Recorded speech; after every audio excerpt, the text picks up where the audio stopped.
Naftali Bennett, the man on the brink of becoming Israel's next prime minister, has long been adept at keeping a foot in disparate worlds.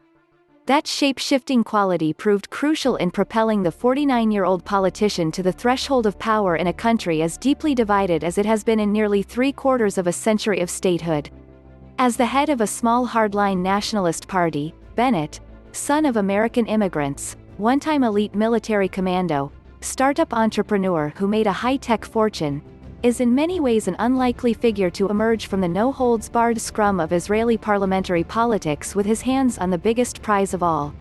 But a combination of happenstance, perseverance and more than a touch of raw political opportunism has put Bennett in position to push aside his former friend and mentor, Prime Minister Benjamin Netanyahu, when the Knesset, or parliament, holds a vote of confidence in a new ruling coalition Sunday.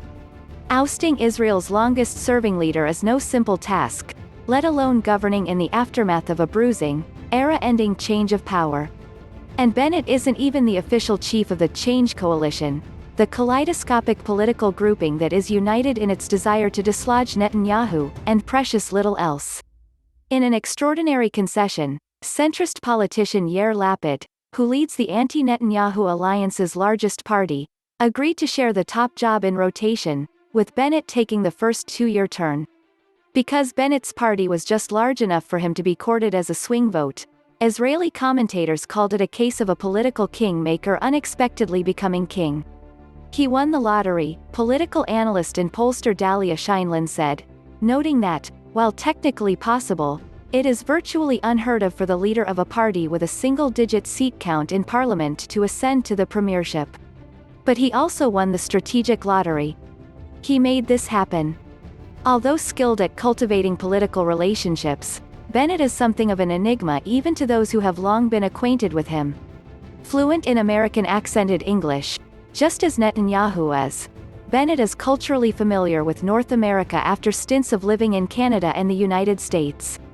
He was born in the northern Israeli city of Haifa to Myra and Jim Bennett, who immigrated to Israel more than a half-century ago from the Bay Area. At various points in his life, Bennett has chosen to move in circles where he was likely to be perceived as an outsider. In his youth, he was one of the first religiously observant recruits to an elite military commando unit in which Netanyahu had served years earlier. Bennett still wears a small yarmulke, or skullcap, in Israel, normally a signifier of devout Orthodox Judaism, which clings to his bald pate in a precarious manner that even admirers sometimes lightly mock.